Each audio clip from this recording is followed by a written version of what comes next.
My parents called me a worthless nobody and disowned me when I told them I had dropped out of college. 5 years later, they begged me for an invite to my wedding, so I said yes and did something they never saw coming. I, 24, female, come from a very, very dysfunctional family. My family has always been toxic, and even though I had cut them off years ago, the issues I developed due to them still linger on and affect my day-to-day productivity. For some background, my father, 54, male, graduated with top honors from some of the best universities during his time. It was there he met my mother, who is a stunning woman. She was a waitress in an upscale café during those times. They hit it off and got married. It was the classic case of a high-earning man marrying a quintessential beauty. Unfortunately, his paycheck and her looks did not guarantee compatibility. Their marriage is a hot mess for anyone on the inside to witness. On the outside, they are this power couple that one can only dream of. Another thing about my father is that he is a misogynistic prick. For him, all a woman needs to be is pretty, good at household chores, and capable of producing babies. Lots and lots of babies. And my mother had to comply. They tried and tried, but were unable to conceive naturally. My father believed there was something wrong with my mother because she couldn't get pregnant naturally. My mother struggled with this for years, and he would refuse to take her to a doctor, believing women had been having babies without doctors for ages. Why couldn't she? From what I was told, my mom was miserable, naturally so. Their marriage was at an all-time low, and my father was hell-bent on having a kid, in particular a son. He was also unwilling to divorce my mother because he could not bear the thought of the societal ramifications. He was old-fashioned to the absolute core. Fortunately for my mother, and unfortunately for my father, they had one child, and that was me. My father was disgusted that after all these years, what he got was a girl. The contempt was obvious. I remember being a kid and asking my mother why Dad didn't like me. Every time my mother came up with a new excuse as to why Dad was pissy about me today. Gradually, I got used to it. Then the impossible happened. He started talking to me, engaging with me, trying to be my best friend. It was weird, and I was scared of him at first, but then I started loving the attention. I was the center of his world, and I loved every minute of it. But this wasn't because he had a sudden change of heart or wanted to be a good father and mend his ways. It took me a long time to realize this. He didn't get close to me for me because I was his daughter. He did it because I was smart. I got good grades in school and I was bright. I used to understand quickly and draw connections. Most of my relatives and teachers kept saying I was a bright kid, that I was gifted. This was what he had always wanted, a smart and gifted son. But he got a smart and gifted daughter. Suddenly, I was the apple of his eye and nothing else mattered except me. And I had to work very hard and do great things in life. That was the cost of his love. I didn't know that at the beginning, but I gradually came to understand it. Whenever I did well in school, I was rewarded. Not just materially, but he made sure to take time off from work and spend it with me. Whenever I didn't do as well, he would work extra hours, not come home on time, and not talk to me for days on end. I felt like the only way I could get my father to love me was by being a high achiever. It was psychologically and mentally abusive for me. But that was just how I was brought up, and there was nothing I could do to change it. My mother didn't intervene at all. She kept on watching from the sidelines, knowing full well how much all this impacted me. She didn't have the spine to help me out or take a stand. I was all alone. This went on for a very long time, and my father had great dreams for me, and by extension, the family and his reputation. He knew what my future looked like. He had decided everything for me, and I was expected to follow it to the T. When I was 12, he sat me down and told me it was his greatest wish to see me become a lawyer and then a senator. If I was a good daughter, I would do everything in my power to make his dream a reality. I was completely crushed that day. I still shiver when I recollect it and how stressed and anxious it made me. Everything from then on was about my law degree and my venture into politics. I wasn't even given the time or luxury to decide and develop my own interests. My life was set in stone and I couldn't change it. So I worked hard. I worked every single day to make my father's dream come true. I got into a great college on a scholarship after school, and Dad was so proud of me. He couldn't stop showing me off to the world. I was elated that I made him so proud of me. It was my dream come true because it was his dream come true. I left for college and then everything changed. I made friends. I was at ease because I wasn't at home, and that's when I found out that life wasn't about making every single moment about pleasing your parents and making them proud. There was more to me than my parents. In fact, there was supposed to be more to me than them. And then I went overboard. I stopped studying. I failed papers. It was like I was trying to live for all those 18 years in one go. And of course, I couldn't keep up with the course. I developed hobbies far removed from law. I got into badminton and I even started vlogging with a friend. A year into college, COVID hit. For an entire semester, we were locked inside our hostel rooms and we had no classes because the online infrastructure wasn't working for everyone. It took time to get into the groove. During this time, my vlogging took off. My friend Kylie, 24, female, and I got insanely popular, and our subscribers grew multifold on several different platforms. I was disillusioned with my college, with my chosen career, and with my family. Plus, I felt extremely courageous because of all those years of repressed emotions. I focused all my energy on the vlog and TikTok. We even made an Instagram and got popular there too. I wasn't interested in studying anymore, and I loved what I was doing. I stopped receiving calls from home. I didn't attend any online classes, started performing awfully, and it was a train wreck.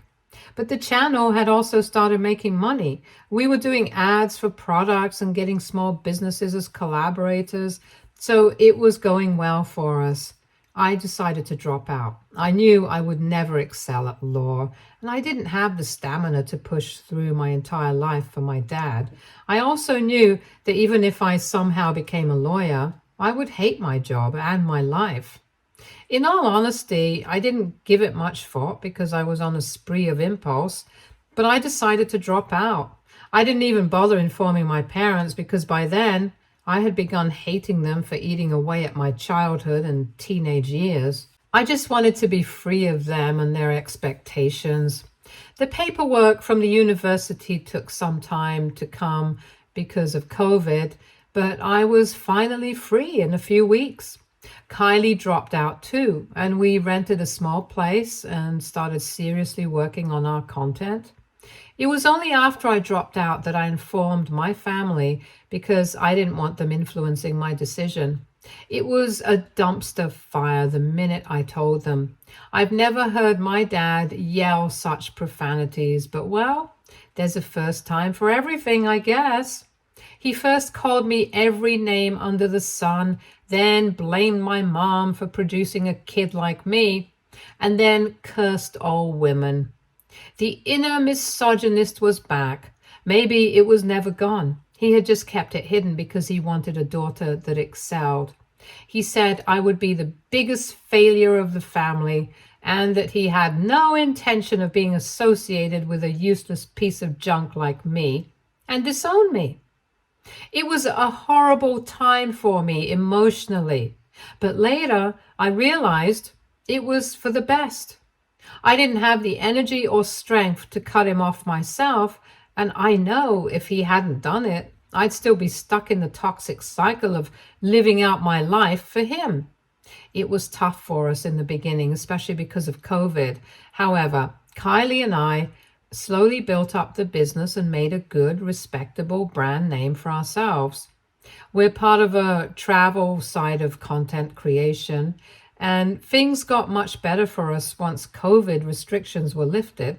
We're now extremely successful and make more money than I could have ever imagined. I'm happy with where I am in life. 2 years ago, on a trip to South Africa, I met a guy. We hit it off instantly and got involved pretty quickly. We tried a long distance relationship for a while, and then he came to the US. We've been rock solid since the beginning, and it didn't take long for me to realize he was the one I would marry. He knows everything about my relationship with my parents and has been such a strong source of support that I've finally come to understand what unconditional love actually feels like. He is also very supportive of my career, even though he has a white-collar job in a multinational corporation. However, he has none of the airs my father had and respects my hard work and job. We're about to get married, and I think this news reached my parents, which is why they've been desperate to reconcile for a while. I put up the news of my engagement on social media, and I got a lot of traction on that post. I tagged my fiance there, and I think that was how my family found out that this is a respectable guy with a respectable job, and I was doing the one thing a woman ought to do: marry well. Suddenly, I was the darling of my snake of a father again. He tried multiple ways to get in touch with me. Emails, texts, DMs, everything, begging for a new beginning, asking me to bury the past and live this new part of life with my entire family. I could see through the bluff immediately, and there were many days I didn't even read his messages, let alone respond. He was desperate to get back in touch and be a part of my life and my fiance's again.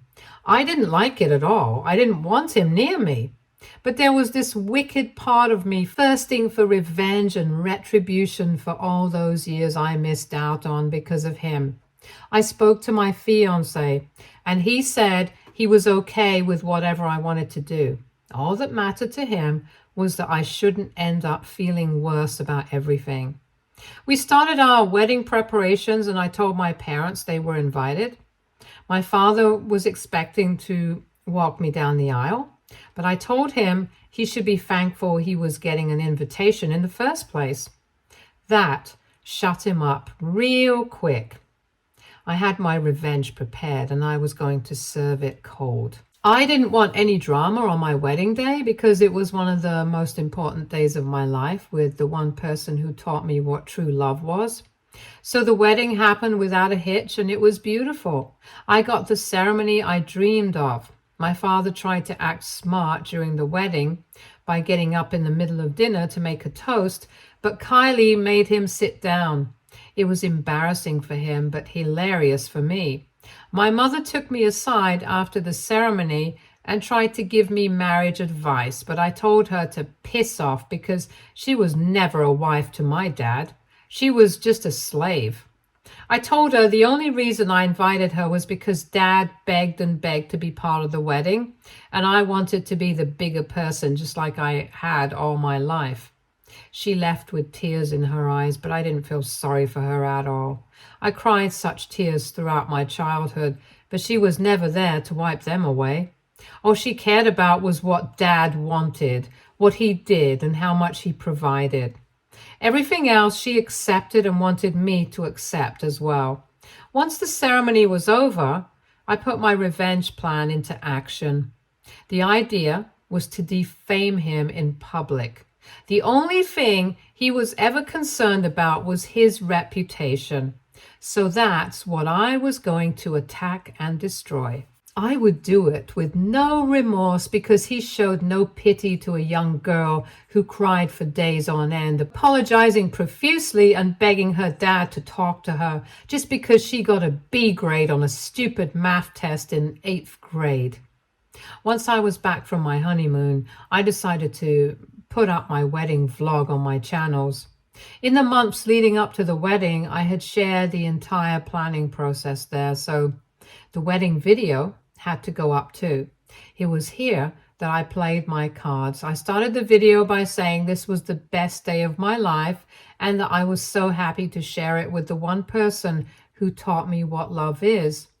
With this, I shared my entire life story with my viewers. I talked about the psychological abuse I faced at the hands of my father. I talked about how my mother never uttered a word and just watched me get punished repeatedly. It was a long and heartfelt section of the video, and I cried multiple times while shooting it. I then said this was why the bond I have with my husband is the most beautiful thing in the world to me, and that I would never have been able to feel true love and support had it not been for him and Kylie.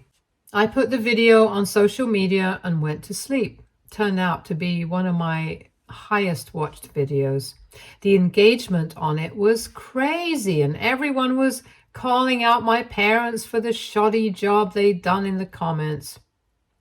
It was cathartic to read those comments. I felt seen and validated. It was an emotional time for me, and seeing all those people come out to support me, to lighten my burden and share my story, made me feel I wasn't alone. The ramifications for my father were severe. He saw the video himself and called me, but I didn't answer. Then another call, and then a third one. He had gone berserk. He wanted to do damage control as soon as possible, but I wasn't interested. He sent me texts and emails asking me to call him ASAP, telling me to remove the video, but I didn't.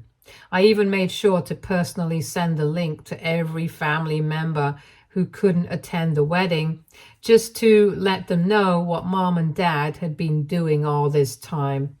The meltdown was crazy. I didn't respond to his emails, but I engaged with my commenters regularly. That's when the real drama started. I guess my father got his friends to comment on my channel and report it. Suddenly, there was a barrage of comments about how children are always ungrateful and parents only want what's best for them. I knew it was my parents' doing. The boomer language and tone of the comments were direct giveaways as to who was behind this nonsense. I knew my work was done. I then deleted the video because it had done all the damage it could. I put up a post saying I had chosen to remove the video because of the negativity it was attracting. The negativity wasn't really affecting me, but I knew it had affected my parents, and that's what I wanted to achieve in the first place. I couldn't let them get away scot-free for what they had done to me. It might seem petty to you. It might have been better if I'd moved on and put everything in the past. What I did might have been unhealthy and toxic in its own way, but it was also deeply cathartic. It made me feel that I finally had a voice, and that what I was screaming and yelling all my life wasn't in my head, but real and painful. If that makes me a bad person, so be it. I had the choice between being selfish and being the bigger person. I chose the former, and I'm not sorry for it. Update 1. My father tried getting in touch with my husband. Now, the thing about my fiancé is he's very supportive of whatever I wanted to do, but he would have preferred it didn't come to that. He said it was absolutely my call as to how I proceeded with exposing my parents, but if he were to make the choice, he wouldn't have done what I did. When my father got in touch with him, he told me immediately. But when he saw how much that stressed me out, he said he'd deal with that on his own and that I needn't worry anymore. Turns out my father wanted his help to convince me to do some damage control. The poor man thought my marriage was like his, that my husband would command me to do something and I do it because that's just what wives do. Apparently my video reached a lot of people. While I sent it to some family members myself, it somehow reached his workplace and people started talking about it. Some younger employees began avoiding him, and he's had to do a lot of HR damage control. This has affected his productivity, mental health, and overall quality of life, and he wants me to intervene and make it right. My husband, Jake, for the purpose of this post, because I can't keep writing my husband over and over again, asked my dad what he had in mind and what he thought was the best way for me to remedy the situation.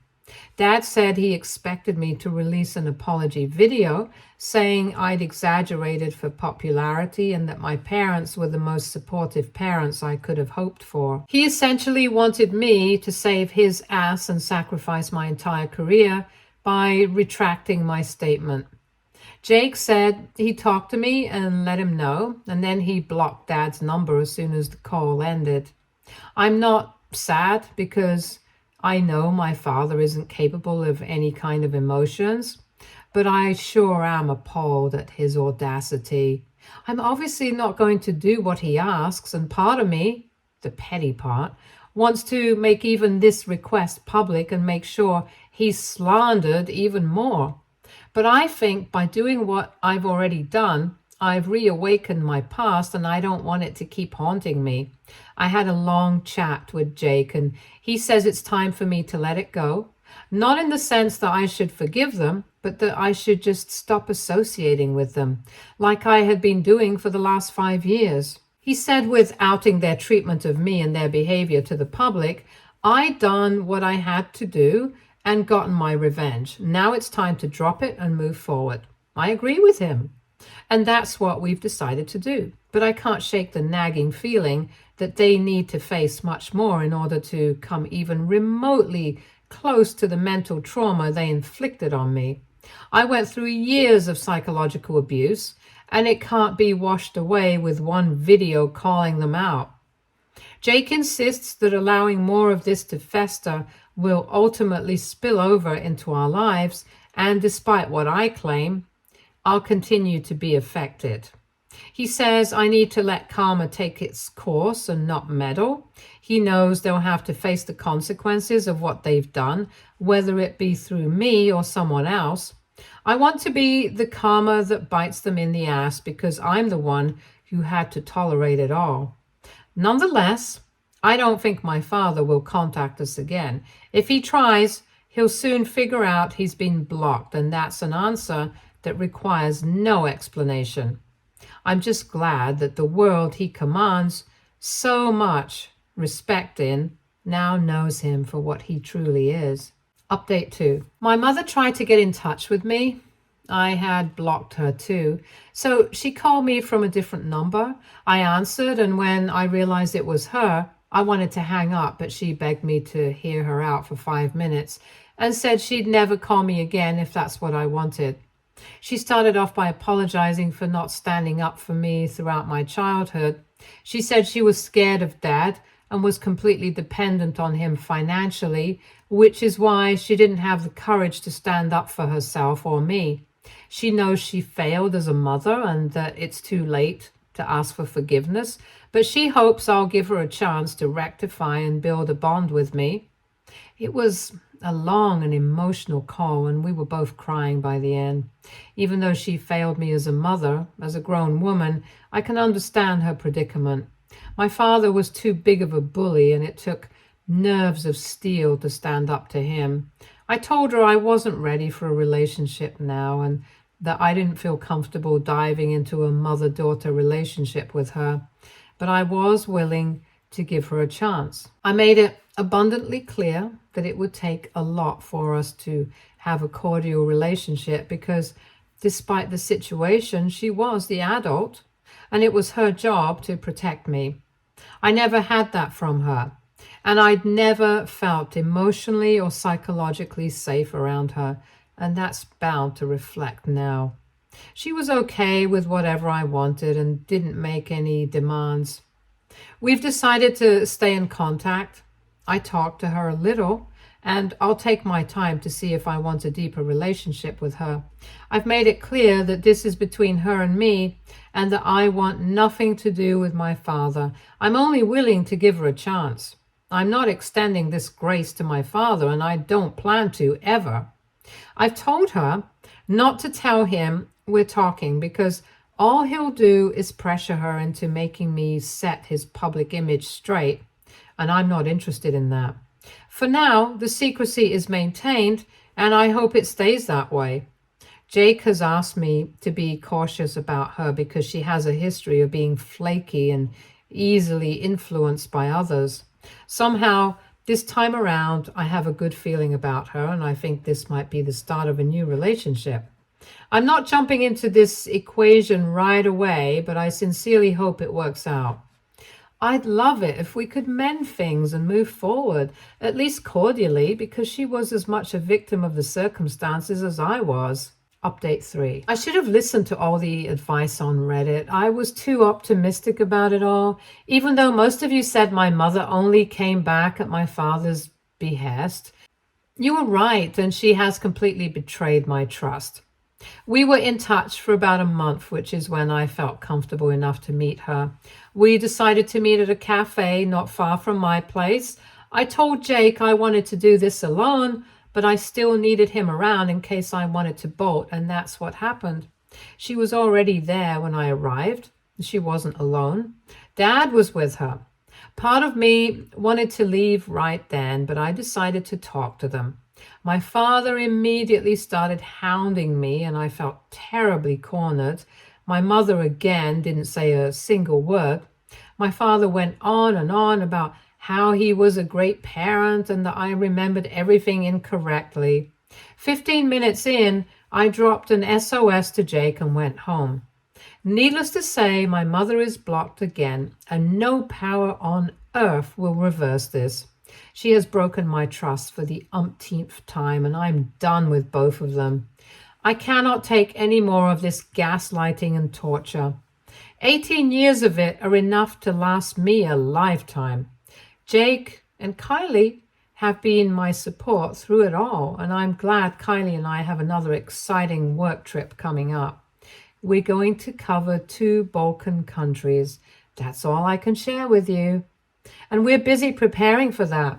It'll be a good change from the mess of the last few months. Now, I know I'll never regret not giving them a chance. My parents have proven once again that they're not capable of being trusted, and there's no way I'll ever feel safe with them. That chapter of my life is over, and I've decided not to take their toxicity with me into the future. Thanks, Reddit, for all your advice and input. I should have listened, but well, it is what it is. Stay tuned for more stories from Argo Relationships.